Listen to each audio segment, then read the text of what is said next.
Okay, so this one chapter that confuses everyone. A lot of students have been asking me. I'm getting a lot of DMs for this chapter. I'm going to share it with a lot of you. Now remember, this is the most important, the most critical chapter to understand the concept of the living world or biological world. The chapter is called Biomolecules. First lecture I'm going to devote to entirely basic concepts and the first 2 pages of NCERT textbook. Need to pay very careful attention to what I'm saying. Need to repeat these lectures. Please like, subscribe, share my videos, share with your friends. And do comment in the comment section if there's anything else you need to know. The most important thing, what are biomolecules? The word itself is self-explanatory. Biomolecules. Now you know what is biology? Logos of bios, which means study of life. So bios, the word bios means living, or bios means life. So the word bios is associated with the cell or the living world. Biomolecules, which means molecules which are present in living cells. What is the meaning of the word biomolecules? It means molecules or chemicals which are associated with a living cell or present inside a living cell. Those are called as biomolecules. The molecules or the chemicals that are present inside each living cell are referred to as biomolecules. This is a very generic or general definition. For a more specific definition, for a more comprehensive understanding of the word biomolecules, it simply means that the molecules which are involved in metabolism, which are made as part of anabolic processes or which are broken as part of catabolic processes, and the molecules which make up the living cell, or that make up the group of cells which is called as tissues, or that make up the group of tissues which is called as organs, or that make up the organism as a whole. Molecules which are involved in making up my whole body comes under biomolecules. You have been understanding these words, you have been listening to these words right from your childhood days. The important 5 molecules that you've been hearing about are carbohydrates, fats, proteins, nucleic acids, vitamins, minerals, etc. Correct? These are the 5 that you've been listening to, you've been hearing about on and off. Carbohydrates, fats, proteins that are imperative to all living organisms, existence of all human beings or living beings. I'm using the words very interchangeably. It just means every living being. Proteins, carbohydrates, fats, proteins, vitamins and minerals, other metabolites, etc. So these are the 5 components, important components that form a part of the biological world or the living world that are present in every living cell. Now, going back to the first chapter, cell is the basis of life. So every living cell is made up of these, has some more give or take, one or something here, something there. The basic existence of a cell, the basic body of a cell consists of a cytoplasm inside it, a nucleus inside it, which has chromosomes, which is made up of DNA, RNA. Again, these are chemicals. Deoxyribose nucleic acid, ribose nucleic acid. These are the chemicals which are present inside the nucleus, which form a part of heredity. How this chemical composition converts into heredity is what we will understand as we move on. The basic plasma membrane, you've heard the plasma membrane is lipoproteinaceous in nature. You have also heard that the building block of our whole body is basically protein. Protein is required as a building block of a whole body or a living being, which means protein is essential to form the body of an organism. So protein is basically every cell. The body of a cell is made up of protein. Why is that so? Because plasma membrane itself is lipoproteinaceous in nature. Lipoproteinaceous in nature. The word itself means lipid plus protein. Lipo plus protein means lipoproteinaceous in nature. The cytoplasm is 99% water, and inside the nucleus consists of nucleic acids, DNA as well as RNA. Deoxyribose nucleic acid.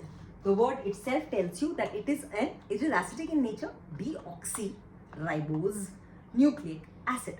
So it is a chemical compound, correct? Okay. Ribose nucleic acid, which is RNA, is another chemical compound.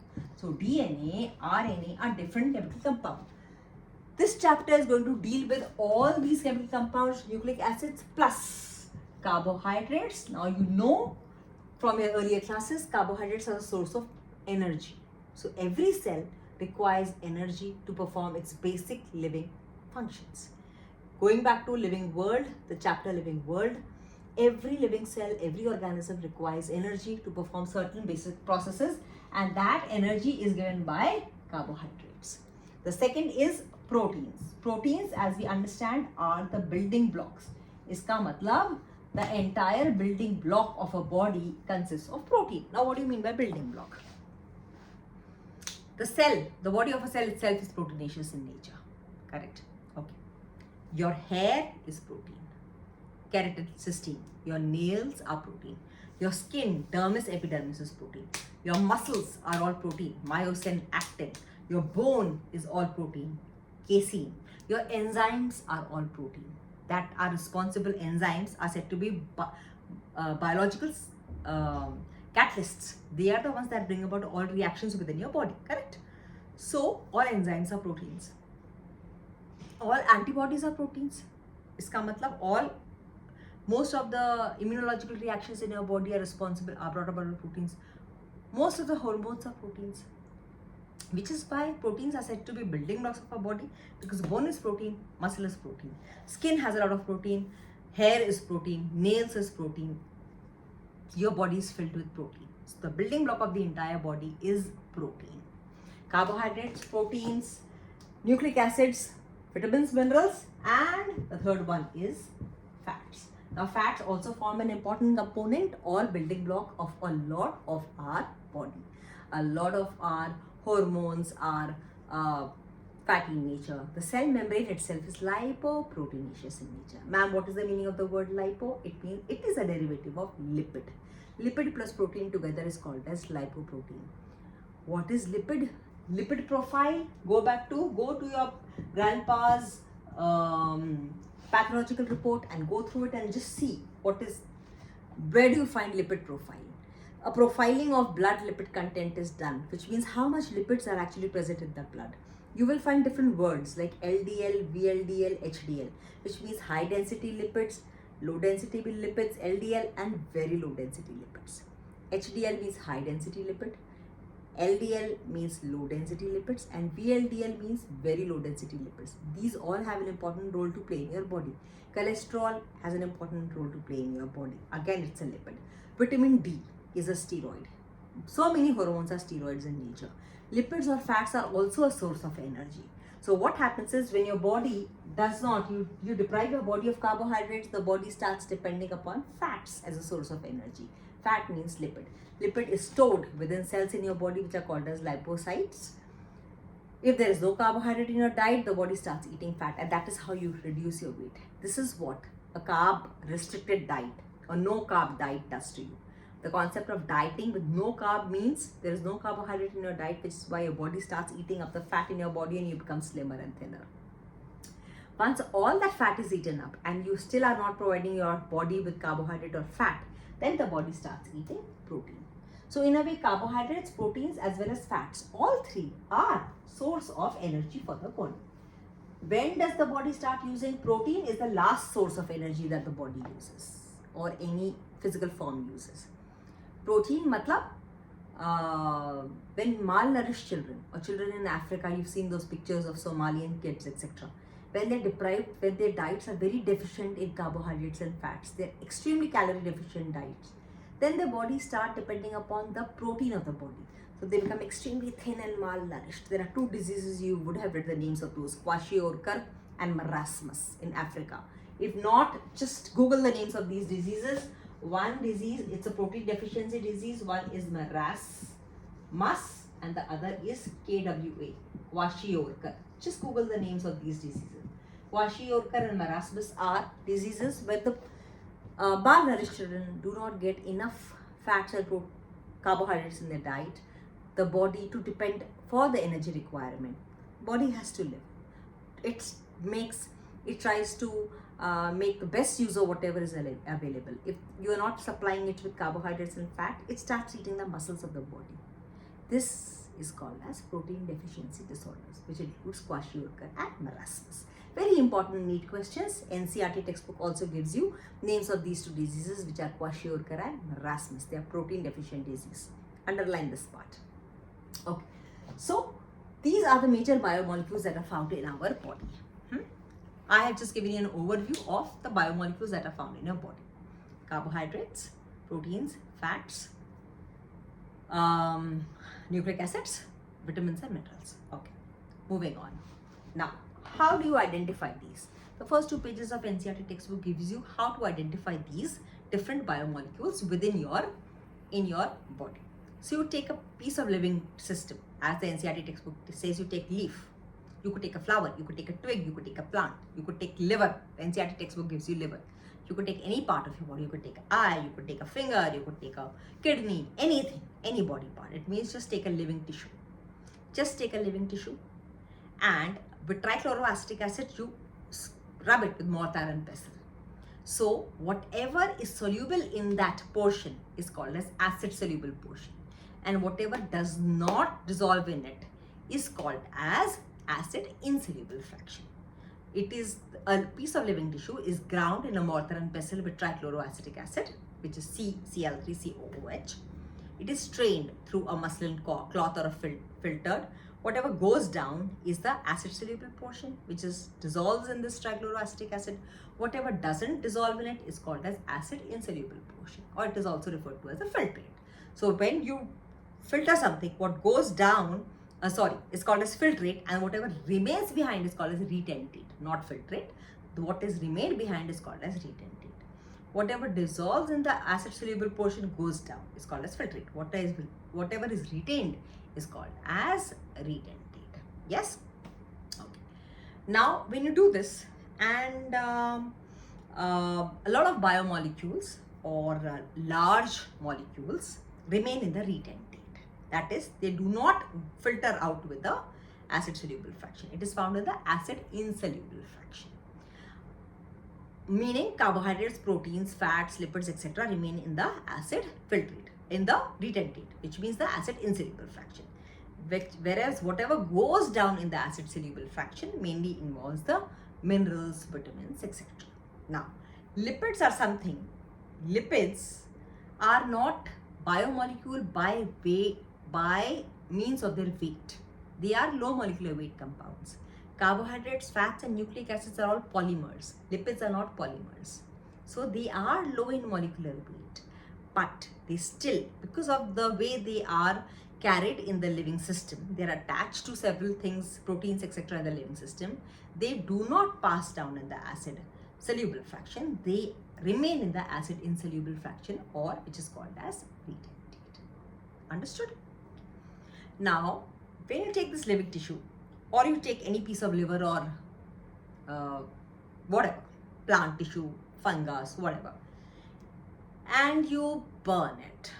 Once you burn it, the entire organic product which is found in the living tissue, which includes all carb, protein, fats, carbon, hydrogen, oxygen, is oxidized.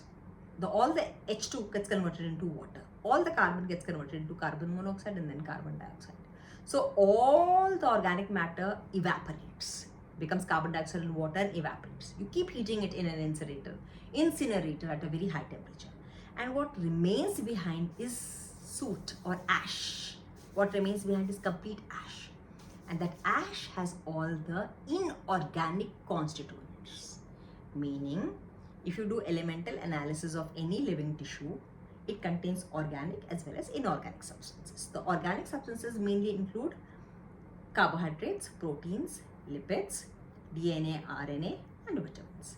And the elemental analysis, which consists of carbonates, which includes sodium, potassium, magnesium in the form of sodium carbonate, soda bicarb, sodium chloride, potassium carbonate, magnesium, boron, zinc, lots of elements which are present in the human body, all remain behind in the ash. When you do elemental analysis of the ash, just like in your chemistry classes, in your practicals, when you do elemental analysis, you have studied organic analysis as well as inorganic analysis. You know how to analyze hydroxyl group, carboxylic group, etc. You know how to do inorganic analysis, test for protein, test for sodium, test for potassium, test for magnesium, test for calcium, right? Test for carbonate, bicarbonate, chloride, sulfate, etc. All this comes under elemental analysis and inorganic constituents, and carbohydrates, proteins, fats, lipids come under organic. So the organic matter, when you heat something, the organic matter evaporates as carbon dioxide and water. And what is left behind is simple elements. You do test for magnesium, you do test for calcium, sodium, silicon, boron, you will find all these in a living matter. Whether the living matter belongs to a human body, whether it belongs to a cockroach, whether it belongs to a mosquito, it belongs to an elephant. It may belong to a fungus, whatever you divide the living world, it may belong to a protozoan, protist, it may belong to a bacteria. It may belong to a fish, it may belong to a mammal, it may belong to a monkey, it may belong to a fish, it may belong to a whale, it may belong to a sea lion, whatever. Whatever living matter you choose to take, they will have the same constituents. Now remember, this is also a part by which you can connect evolutionary analysis, because evolutionary at the level of biomolecules, we all have evolved from the same. All living organisms or all living matter or each living cell of any organism contains the same constituents. So at the molecular level, we can prove evolution, that we've all evolved from that single cell. This is what is called biochemical evidence of evolution. Evolutionarily, we all come from the same source. This is very interesting to study. So this is called as ash analysis. So you study a living matter, you separate out the organic constituents, you separate out the inorganic constituents, you do ash, make ash out of it by incinerating it or burning it, and then you do elemental analysis on it. And that by itself gives you a wide variety, wide array of elements that are present within a living body.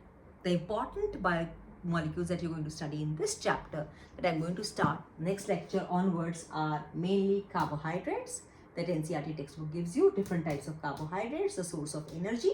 I will devote one lecture to each: carbohydrates, proteins, fats, DNA, RNA, and some metabolites, which includes minerals and vitamins, but NCERT doesn't give it to you in detail. So do follow, like, subscribe my lecture, and I'm going to upload the next lecture very soon, which is going to be on carbohydrates, proteins, and fats, one by one.